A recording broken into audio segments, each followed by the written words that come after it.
Hello everyone. Today we are going to see test for uric acid.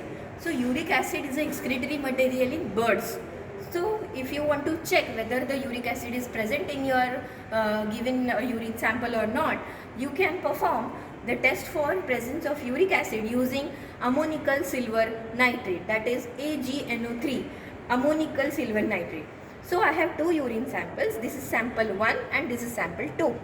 Now I am going to add a single drop of sample 1 on this Wattman paper. This is called as Wattman filter paper, and single drop of sample 1 I have added. Similarly, I will add 1 drop of sample 2 on the second piece of Wattman paper. Now I shall add few drops of ammonical silver nitrate.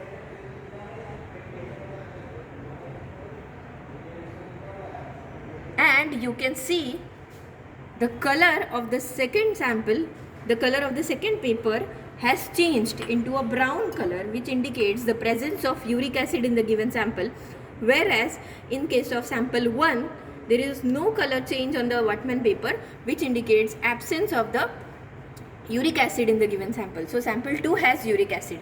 So in this simple manner, using a ammonical silver nitrate and using Wattman paper, you can detect the presence of uric acid in the given urine sample. Thank you so much for watching.